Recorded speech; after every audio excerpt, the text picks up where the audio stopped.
كتاب أنزلناه إليك مبارك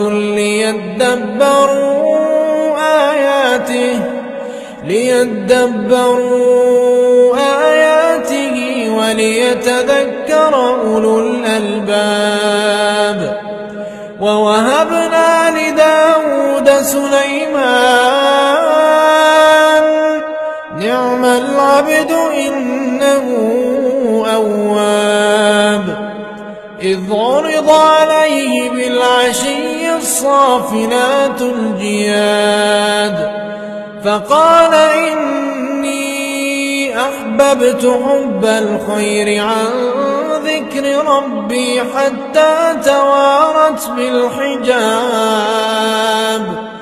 ردوها علي فطفق مسحا بالسوق والأعناب.